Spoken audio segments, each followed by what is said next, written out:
Bismillahirrahmanirrahim. Assalamualaikum warahmatullahi wabarakatuh. Alhamdulillahi rabbil alamin. Alhamdulillahil qahiri fawqa ibadih. Wassalatu wassalamu ala man ba'athahu rahmatan lil alamin. Sayyidina wa habibina wa qurrati a'yunina wa imamina wa qaidina wa syafi'ina wa maulana Muhammadin wa ala alihi wa sahbihi wa man sara ala nahjihi wa istanna bi sunnatihi ila yaumiddin, amma ba'd. Hadirin jamaah sekalian yang dimuliakan Allah Subhanahu wa taala, alhamdulillah kita senantiasa bersyukur pada Allah Azza wa Jalla. Pada kesempatan di siang hari ini kembali Allah memberikan kemudahan dan taufiknya untuk bisa kita sama-sama menambah pundi-pundi amal kita berbekal menuju hari akhir dalam rangkaian ibadah salat zuhur berjamaah, dan kembali kita akan menghadiri hidangan Allah Subhanahu wa taala dalam majelis ilmu yang tentu kita harapkan mudah-mudahan setiap detik waktu kita beribadah kepadanya kelak di yaumil qiyamah akan memberikan kesaksian yang baik di hadapan Allah Subhanahu wa taala, untuk kita mudah-mudahan termasuk orang-orang yang layak menjadi ahli jannahnya. Amin ya rabbal alamin. Salawat dan salam juga mari kita sampaikan pada Sayyidil Mursalin Nabiuna Muhammad sallallahu alaihi wasallam, pada keluarga beliau, pada para sahabat ridwanullah alaihim, dan pada kita semua umatnya. Baik jemaah sekalian yang dimuliakan Allah Azza wa Jal, kita hari ini akan kembali membahas seri kajian fikih dalam bab ahkamul ahwal asyaksiyah atau fikih keluarga, yang mana hari ini kita akan membahas kelanjutan dari bab kedua di dalam fikih keluarga, yaitu seputar hukum-hukum pasca pernikahan, di mana hukum-hukum pasca pernikahan ini terkait dengan, atau bab ketiga ya, terkait dengan al-huquq wal wajibat baina a'dha'il usrah, hak dan kewajiban antara anggota keluarga. Dan pada beberapa pertemuan sebelumnya kita sudah membahas hak dan kewajiban antara hubungan suami istri serta orang tua dan anak. Maka hari ini jemaah sekalian kita akan membahas tentang hak dan kewajiban antara sesama kerabat ya. Yang mana kerabat ini sesungguhnya adalah hubungan antar manusia yang memang didasarkan kepada pernikahan ya. Jadi status seseorang itu Pak menjadi saudara, paman, keponakan ya, dan jenis-jenis kekerabatan yang lain itu tidak mungkin muncul kecuali melewati pernikahan ya. Makanya kalau kemudian waliyadzubillah ada laki-laki perempuan Pak berzina misalnya, dari zina tersebut kemudian anggaplah lahir seorang anak, ya anak ini tidak punya kekerabatan dengan bapak biologisnya ya, karena hubungan kekerabatan itu didasarkan kepada pernikahan yang sah ya, atau pernikahan yang syar'i. Maka status seseorang itu memiliki hubungan kekerabatan atau dalam bahasa lain punya hubungan rahim ya, yang disebut juga dengan istilah menyambung silaturahim, ini hanya didasarkan kepada hubungan yang pondasinya pernikahan yang sah ya. Dan kerabat itu sendiri jamaah sekalian, kerabat itu sendiri yang dimaksudkan dalam hal ini adalah kerabat nasab yang memang memiliki hubungan rahim, yang mana kalau kita kemudian berinteraksi dengan kerabat kita sering disebut dengan istilah silaturahim ya. Maka yang dimaksud dengan silaturahim itu jamaah sekalian adalah menyambung hubungan kekerabatan nasab. Jadi kalau kita misalnya Pak lebaran nanti ziarah ya, atau lebaran nanti misalnya mengunjungi rumah teman kita Pak, itu tidak disebut dengan silaturahim ya, kecuali kalau teman kita ini adalah kerabat kita sendiri ya. Maka yang dimaksud dengan kerabat ini adalah orang-orang yang punya hubungan kerahiman dengan kita. Dan yang namanya rahim itu bersumberkan dari siapa Pak? Siapa yang punya rahim?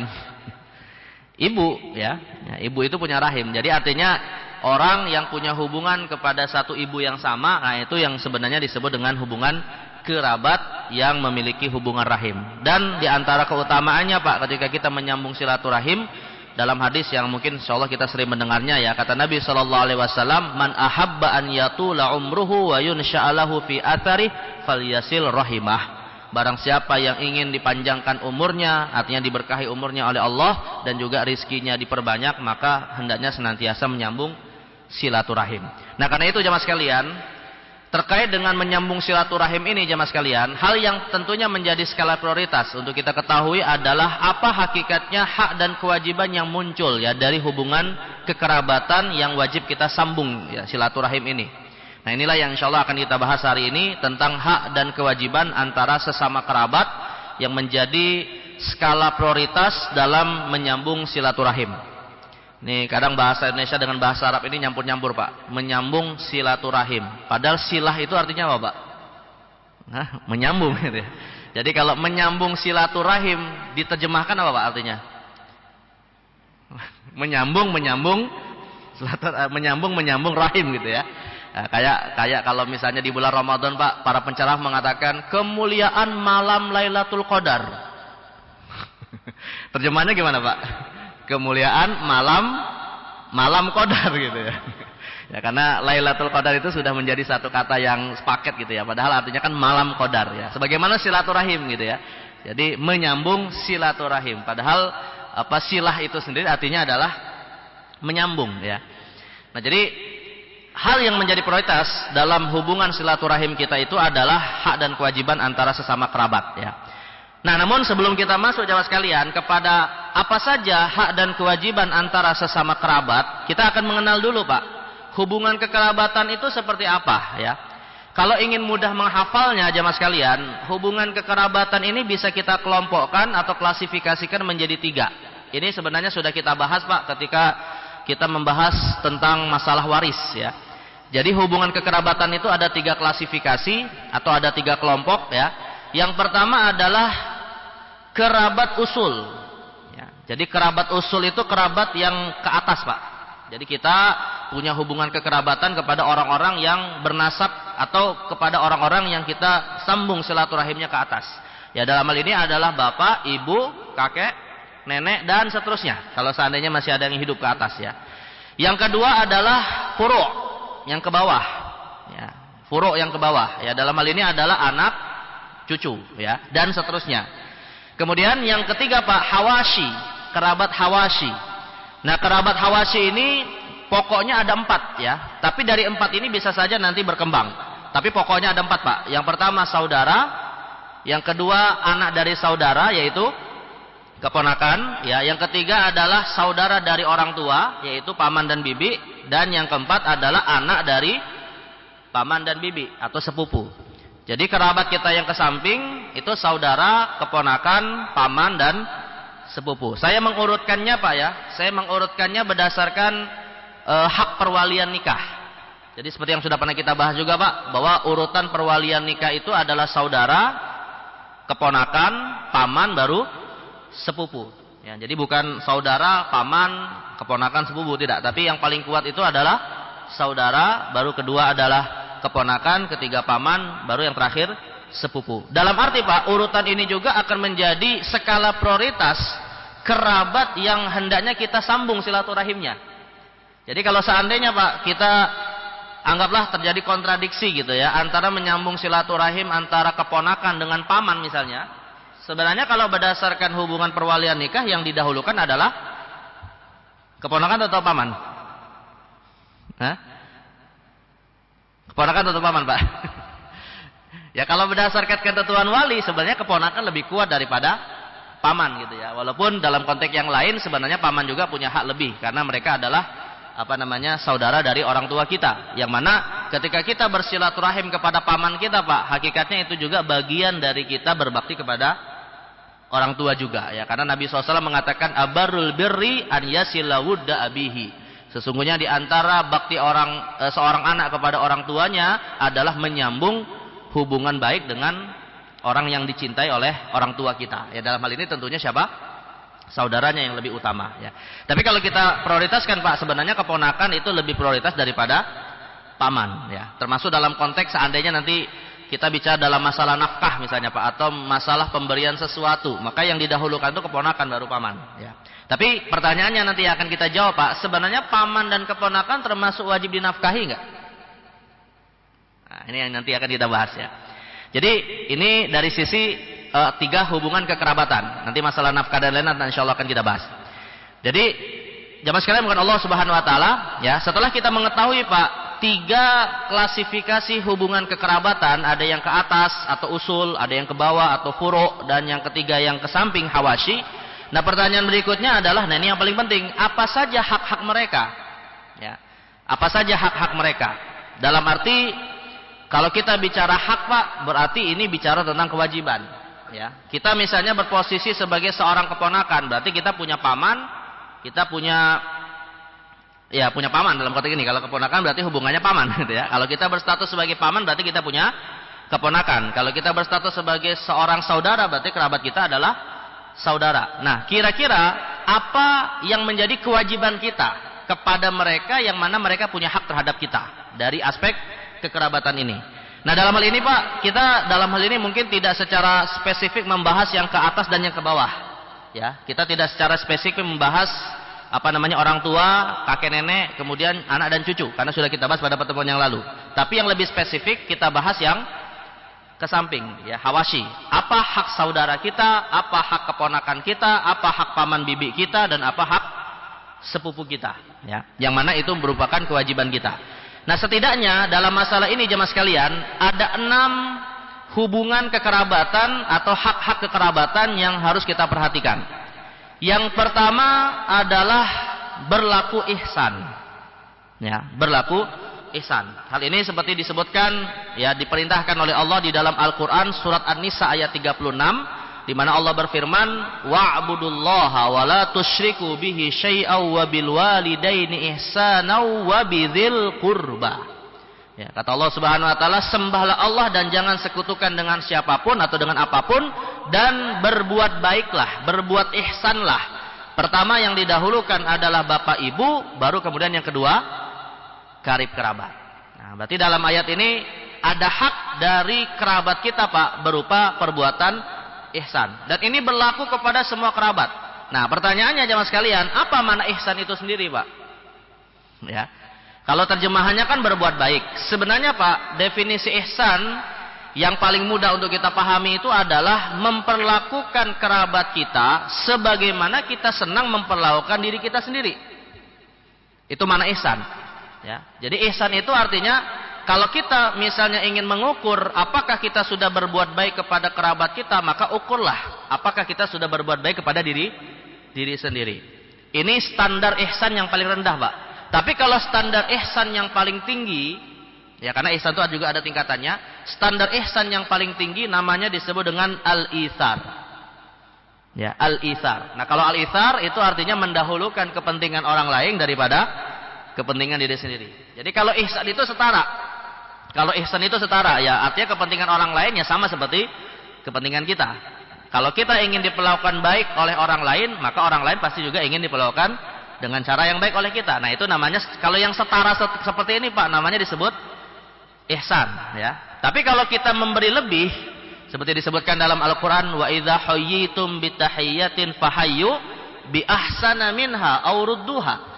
Ya, jika seseorang memberikan kebaikan kepadamu, balaslah dengan yang lebih baik atau yang sama. Nah, kalau yang sama itu namanya ihsan, kalau yang lebih baik itu namanya itsar. Itsar, ya. Tapi dalam hal ini juga Pak, itsar itu dianjurkan dalam masalah dunia. Kalau dalam masalah ibadah Pak, itsar tidak boleh kita mendahulukan orang lain. Karena kalau dalam bab ibadah mahdoh, maka kita harus mendahulukan kepentingan kita pribadi. Contohnya yang dilarang oleh para ulama Pak, misalnya terkait dengan soft salat berjamaah. Ya, termasuk perbuatan makruh dilarang di dalam Islam. Ketika di soft terdepan masih ada yang kosong, malah kita mempersilakan orang lain, gitu ya.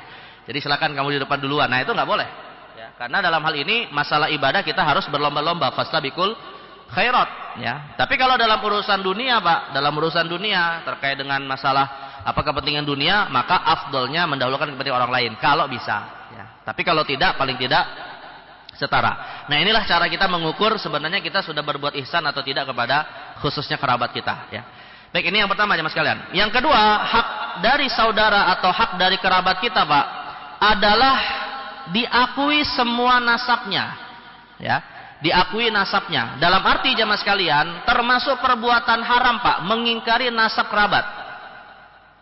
Ya, misalnya kita punya kerabat, Pak, punya saudara, ya. Saudara kita ini anggaplah misalnya melakukan suatu hal yang membuat kita merasa kecewa dengan perbuatannya. Atau misalnya dia dalam kondisi memiliki fisik yang buruk misalnya, Pak. Nah, akhirnya kita merasa malu dengan kondisi tersebut, lalu kita ingkari nasabnya, kita ingkari ikatan persaudaraan dengan mereka. Ini termasuk perbuatan dosa dan haram. Ya, karena kenapa? Sebab di antara amalan yang pahalanya besar menyambung silaturahim, dan dosa besar adalah memutus silaturahim, dan mengingkari nasab kerabat termasuk memutus silaturahim. Ya. Dalam hadis riwayat Imam Ahmad, Tirmizi dan Abu Dawud, Allah Subhanahu wa taala pernah berfirman, Pak. Nah, Allah berfirman dalam hadis kudusi. Ya, kata Allah Subhanahu wa taala, "Anar Rahman khalaqtur rahim." Allah berfirman dalam hadis qudsi, "Akulah Sang Rahman, ya, Sang Maha memberikan kasih sayang, dan aku menciptakan Ar-Rahim." Aku menciptakan, kata Allah, Ar-Rahim pada perut setiap ibu. "Wa syaqaqtu laha isman min ismi." Dan aku jadikan Rahim itu sebagai salah satu namaku. Makanya di antara nama Allah adalah Ar-Rahim, ya. Maka kata Allah Subhanahu wa taala, "Faman wasalaha wasaltuh wa man qata'aha qata'tuh." Barang siapa menyambung silaturahim di antara kalian, maka aku sambung hubungan dirinya dengan diriku, yaitu Allah Subhanahu wa taala. Dan barang siapa memutus hubungan silaturahim, maka aku putus hubungan antara diriku dengan orang yang memutus silaturahim itu.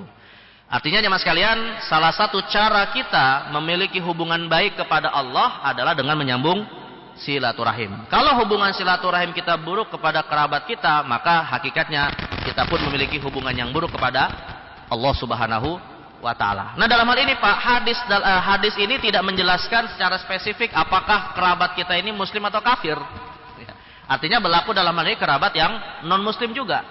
Dalam arti mau dia muslim atau kafir tetap harus kita sambung silaturahim. Masalah kemudian keyakinannya, ini tentu dalam urusan yang lain, ya. Baik, ini hak yang pertama, hak yang kedua, maaf.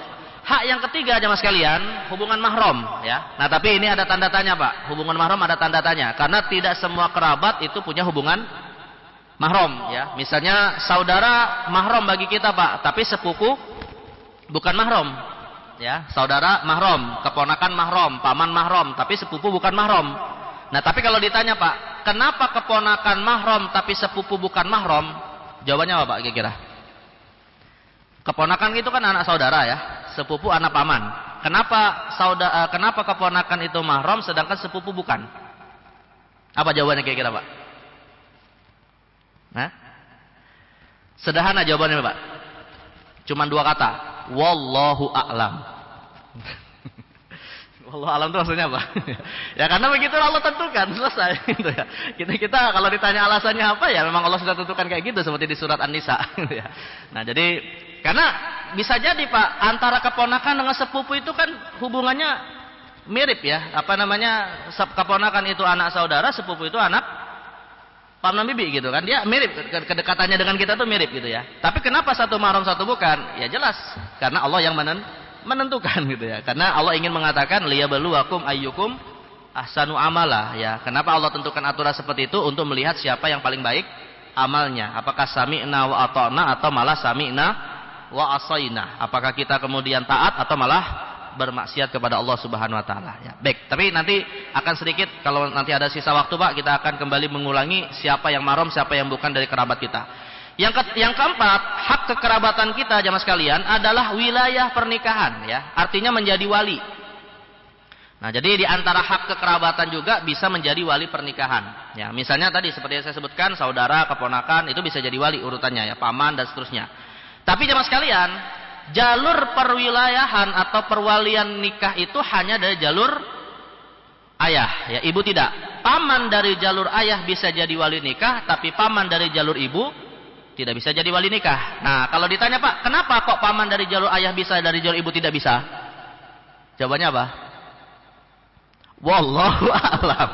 Sebenarnya wallahu a'lam ya, karena begitulah Allah tentukan gitu ya. Dalam arti kenapa kok hanya bisa dari jalur ayah saja? Ya, walaupun kalau secara hikmah sih karena nasab manusia biasanya dari jalur laki-laki gitu ya. Tapi kalau kita tanya lebih mendasar lagi Pak, ya kita katakan sami'na wa ata'na. Ya, jadi maka perwilayahan atau perwalian nikah ini juga nanti akan ada yang kerabat bisa jadi wali, ada yang tidak ya. Baik, kemudian yang kelima jemaah sekalian, hak mewarisi harta. Ya, karena di antara ahli waris kita juga adalah kerabat kita, bukan hanya orang tua ke atas, bukan hanya anak ke bawah, tapi juga kerabat ke samping ya. Tapi kerabat ke samping Pak, ini pun tidak semuanya bisa menjadi ahli waris. Ya, misalnya jemaah sekalian keponakan Pak. Keponakan itu yang bisa jadi ahli waris hanya keponakan laki-laki dari jalur saudara laki-laki. Ya. Keponakan yang bisa jadi ahli waris hanya keponakan laki-laki dari jalur saudara laki-laki.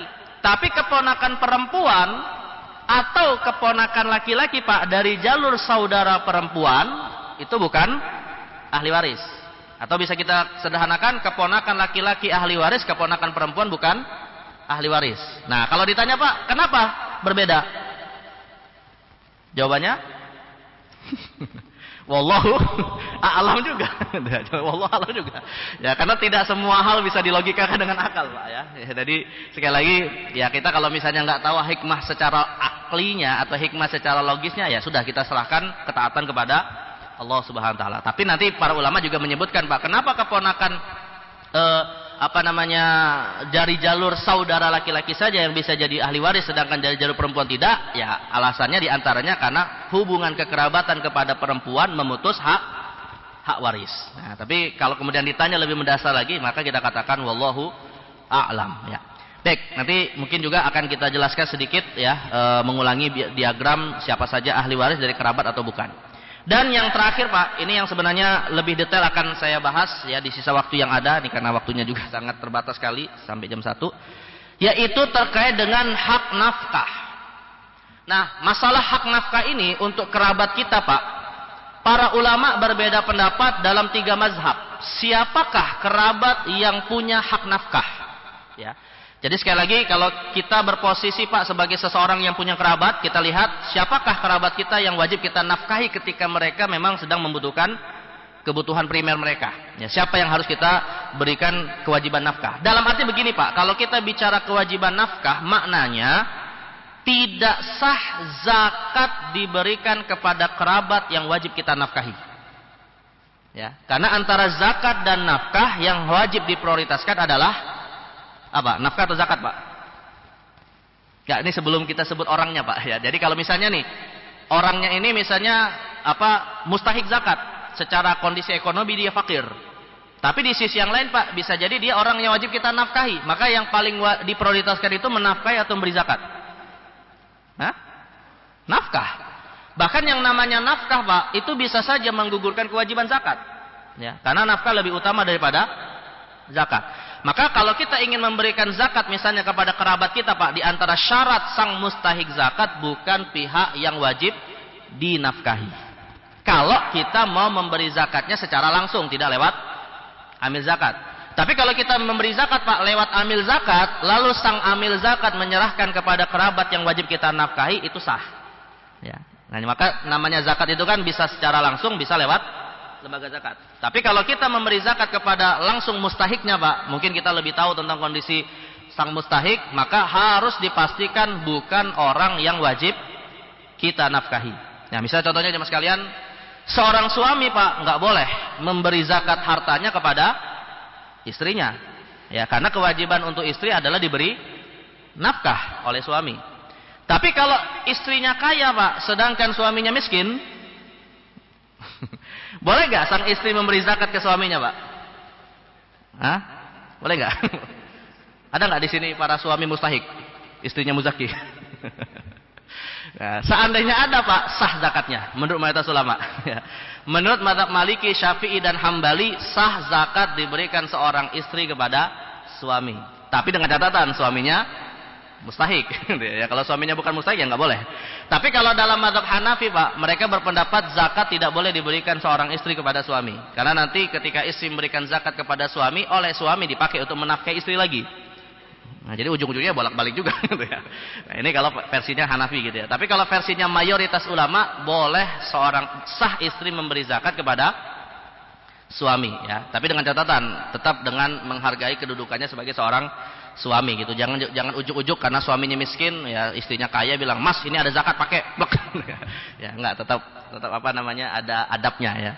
Bahkan Pak, namanya zakat itu Pak, sebagai tambahan sebelum kita sebutkan, namanya zakat itu Pak, kalau kita ingin berikan langsung kepada mustahik, tidak lewat amil ya.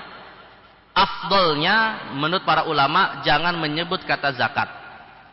Ya. Gunakanlah kata-kata yang itu sifatnya setara Pak. Misalnya kayak hadiah misalnya. Ya, atau hibah misalnya. Jadi jangan menggunakan kata zakat atau sedekah. Karena kenapa? Di satu sisi dikhawatirkan merendahkan harga diri sang penerima. Di sisi yang lain dikhawatirkan menimbulkan rasa riya pada sang pemberi. Nah, dan yang namanya zakat itu Pak tidak harus diutarakan dengan zakat. Karena rukun zakat niat di dalam hati. Dan tidak mesti menyebutkan kata zakat. Tapi kalau zakat ini Pak diserahkan lewat lembaga zakat, wajib disebut kata zakat. Biar sang amil zakat nggak salah paham. Ya, nanti amil zakat bilang ya, "Mas, ini ada THR."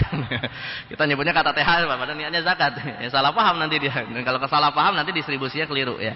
Jadi sekali lagi zakat ini bisa diberikan secara langsung, dan yang paling afdol Pak, kalau kita memberikan zakat secara langsung, pilihlah kerabat yang lebih dekat dengan kita tapi tidak wajib kita nafkahi. Ya, ini kaidahnya nih ya. Zakat diprioritaskan dari seseorang ketika langsung memberi kepada mustahik kepada kerabat terdekat yang mustahik tapi tidak wajib dinafkahi. Nah, sekarang pertanyaannya baru masuk Pak. Siapa kerabat kita yang wajib kita nafkahi maka tidak boleh kita beri zakat, dan siapa kerabat yang tidak wajib kita nafkahi maka bisa kita beri zakat ya. Dalam hal ini Pak ada 3 mazhab. Ada 3 mazhab.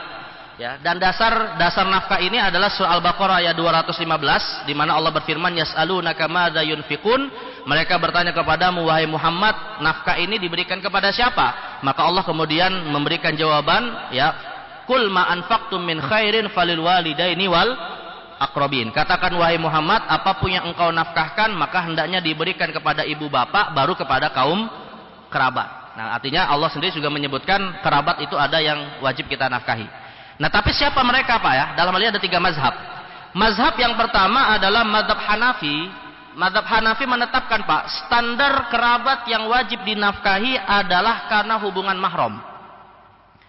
Jadi kalau dalam mazhab Hanafi, siapapun yang punya hubungan mahram dia wajib dinafkahi. Dalam arti tidak boleh diberi zakat ya. Nah, ini seperti disebutkan oleh Imam Al-Kasani dalam kitab Bada'i As-Sana'i fi Tartibi Syara'i. Beliau mengatakan sababu nafaqatil aqaribi fil wiladati wa ghairiha minar rahimil mahrami. Ya, beliau mengatakan sebab wajibnya nafkah atas kerabat nasab adalah karena hubungan mahram. Artinya kalau hubungan mahram Pak, maka saudara termasuk yang wajib nggak kita nafkahi Pak? Hah? Saudara. Misalnya kita ambil satu contoh kasus Pak, saudara ya. Pertanyaan fikihnya adalah apakah saudara wajib diberi nafkah? Dalam arti apakah kalau nafkah diberikan dalam arti kalau zakat diberikan kepada saudara apakah zakatnya sudah sah? Maka kalau pakai mazhab Hanafi Pak, zakat yang diberikan kepada saudara tidak sah. Kenapa? Karena saudara termasuk kerabat yang wajib dinafkahi. Karena sebab saudara mahram. Semua saudara itu ada 3. Saudara kandung bapak ibunya sama, atau saudara sebapak beda ibu, atau saudara ibu beda bapak. Semuanya adalah mahram. Ya, semuanya adalah mahram. Tapi kalau saudara tiri Pak, kalau saudara tiri yaitu bawaan dari bapak ibu tiri kita, ya bapak ibu tiri. Kalau istri kan anak tiri, saudara tiri ya. Saudara tiri itu kan berarti bapak kita nikah dengan wanita yang bukan ibu kandung kita Pak. Dia punya anak dari suami yang lain. Itu kan saudara tiri ya. Maka saudara tiri bukan mahram, dan karena itu juga dia tidak wajib dinafkahi dan sah diberikan apa? Zakat. Makanya kan boleh Pak, menikah dengan saudara tiri boleh. Ya, janda duda nikah, masing-masing punya anak Pak. Boleh nggak anaknya nikah? Hah? Janda duda nikah, masing-masing punya anak dari pasangan yang sebelumnya ya. Boleh nggak mereka nikah sesama anak tiri? Boleh Pak, mereka bukan mahram. Boleh menikah ya. Maka karena mereka boleh menikah Pak, berarti mereka bukan mahram. Karena mereka bukan mahram, maka dalam mazhab Hanafi boleh diberi sah diberi zakat dan tidak wajib diberi nafkah. Ya. Ini sekali lagi versi mazhab siapa? Hanafi. Ya. Baik, mazhab yang kedua Pak. Kalau mazhab yang kedua, mazhab Hambali, berpendapat standarnya adalah karena hubungan ahli waris. Ya. Ini seperti disampaikan oleh Imam Ibnu Qudamah Al-Hambali dalam kitabnya Al-Mughni Syarah Mukhtasar Al-Khiraqi. Beliau mengatakan annan nafaqata tajibu ala kulli warithin li mauruthi. Bahwa yang namanya nafkah itu diwajibkan kepada ahli waris. Artinya jemaah sekalian, kalau ahli waris Pak, berarti semua saudara sama seperti mazhab Hanafi berhak menerima nafkah. Tapi akan muncul perbedaan ketika yang dibahas keponakan Pak. Karena dalam mazhab Hanafi semua keponakan mahram, maka wajib diberi nafkah. Tapi dalam mazhab Hambali Pak, tidak semua keponakan wajib diberi nafkah. Karena keponakan ada yang ahli waris, ada yang bukan. Seperti yang tadi saya sebutkan, bahwa keponakan laki-laki itu ahli waris, keponakan perempuan bukan ahli waris. Maka kalau pakai versinya mazhab Hambali, yang wajib dinafkahi hanya yang ahli waris saja. Dalam arti zakat tidak sah diberikan kepada mereka. Ya. Nah ini mazhab Hambali. Tapi Pak, pusing-pusing menghafal dua mazhab ini Pak, ujung-ujungnya mungkin ya, ujung-ujungnya mungkin diantara kita lebih mudah ikut mazhab yang ketiga Pak. Ya. Mazhab yaitu Maliki dan Syafi'i. Nah kalau mazhab Maliki dan Syafi'i Pak, kerabat ke samping semuanya tidak wajib dinafkahi. Yang wajib dinafkahi dalam mazhab Maliki dan Syafi'i Pak, hanya yang ke atas sama yang ke bawah saja. Ya, jadi kalau versi Maliki Syafi'i, ke atas berarti bapak, ibu, kakek, nenek, atau ke bawah anak dan cucu. Ada pun yang ke samping Pak, saudara, keponakan, paman, bibi, sepupu dan seterusnya, itu tidak wajib dinafkahi. Ini kalau mazhab Maliki dan Syafi'i. Nanti saya bacakan ya. Imam Zakaria Al-Ansari berkata dalam kitabnya Asnal Matalib, ya seorang ulama mazhab Syafi'i, tajibu lahu wa humul furu' wa in nazalu. Nafkah itu wajib diberikan kepada kerabat furu' yang ke bawah. Wal usul wa in alau, atau kerabat usul yang ke atas. Aiduna sa'iril aqarib, dan tidak wajib kepada kerabat yang lain. Artinya kalau dalam mazhab Syafi'i yang wajib dinafkahi hanya yang ke atas atau yang ke bawah. Ya. Nah, adapun ke samping tidak wajib dinafkahi. Maka pertanyaan fikihnya Pak, sekali lagi, apakah sah zakat diberikan kepada mustahik yang berupa saudara kandung? Nah, sah nggak zakat diberikan kepada saudara kandung? Nah, tergantung mazhabnya. Tergantung mazhabnya. Ya, kalau dalam mazhab Hanafi dan Hambali tidak sah, karena mereka wajib dinafkahi. Tapi kalau dalam mazhab Maliki dan Syafi'i sah, karena mereka tidak wajib dinafkahi. Nah ini apa namanya mazhab yang ketiga ya. Dan begitu juga disebutkan dalam mazhab Maliki seperti mazhab Syafi'i Pak. Tapi malah kalau mazhab Maliki Pak mengatakan, kalau mazhab Maliki malah mengatakan Pak, yang wajib dinafkahi hanya sebatas orang tua dan anak saja. Dalam arti kalau mazhab Maliki Pak mengatakan cucu tidak wajib menafkahi kakek nenek tidak wajib menafkahi cucu. Ya, jadi kalau mazhab Maliki hanya sebatas orang tua dan anak. Tapi kalau mazhab Syafi'i Pak, anak, cucu, cicit, seterusnya, bapak, ibu, kakek nenek, seterusnya. Itu kalau dalam mazhab Syafi'i. Nah, baik, kira-kira mana yang paling mudah Pak diamalkan? Ya pilihan masing-masing kepada mazhabnya gitu ya. Ya, jadi ya kalau mudah sih yang dihafal ya mazhab Syafi'i dan Maliki gitu ya. Baik, nah ini sedikit kita mengulangi Pak ya, hubungan mahram yang pernah kita bahas ya. Jadi hubungan mahram yang berdasarkan nasab. Intinya sih kalau mahram itu Pak, semua kerabat kita mahram kecuali satu yang bukan, yaitu apa? Sepupu ya. Sedangkan kalau untuk yang wali urutannya seperti yang tadi kita sebutkan ya, ayah, kakek, saudara, keponakan, kemudian paman, dan terakhir adalah sepupu ya. Dan diperselisihkan apakah anak termasuk wali, dan yang terakhir kalau untuk masalah apa ahli waris nasab. Nah ini seperti ini Pak ya, nanti mungkin murojaah saja di video YouTube-nya mungkin. Jadi kalau ahli waris nasab itu apa namanya, sama seperti yang sebelum kita sebutkan, ada yang ke atas, ada yang ke bawah, ada yang ke samping, tapi tidak semuanya adalah ahli waris ya. Sebagaimana yang ke atas Pak, yang ahli waris hanya bapak, ibu, kakek, nenek dari jalur ayah, sedangkan dari jalur ibu hanya nenek saja. Ke bawah anak laki-laki, anak perempuan, atau anak dari jalur anak laki-laki, sedangkan anak dari jalur anak perempuan bukan ahli waris. Ke samping Pak, semua saudara ahli waris, mau sebapak, seibu, sekandung, ya. Adapun untuk keponakan, maka hanya keponakan laki-laki dari jalur saudara laki-laki yang sekandung atau sebapak, ya. Sedangkan kalau untuk paman yang ahli waris hanya paman dari jalur ayah, paman bibi dari jalur ibu bukan ahli waris, bibi juga dari jalur ayah bukan ahli waris, hanya paman saja. Paman pun ada dua, ada paman yang kakek neneknya sama, ada paman yang kakeknya sama neneknya beda. Dan yang terakhir, ahli waris terakhir adalah anak laki-laki dari sang paman atau yang kita sebut dengan sepupu.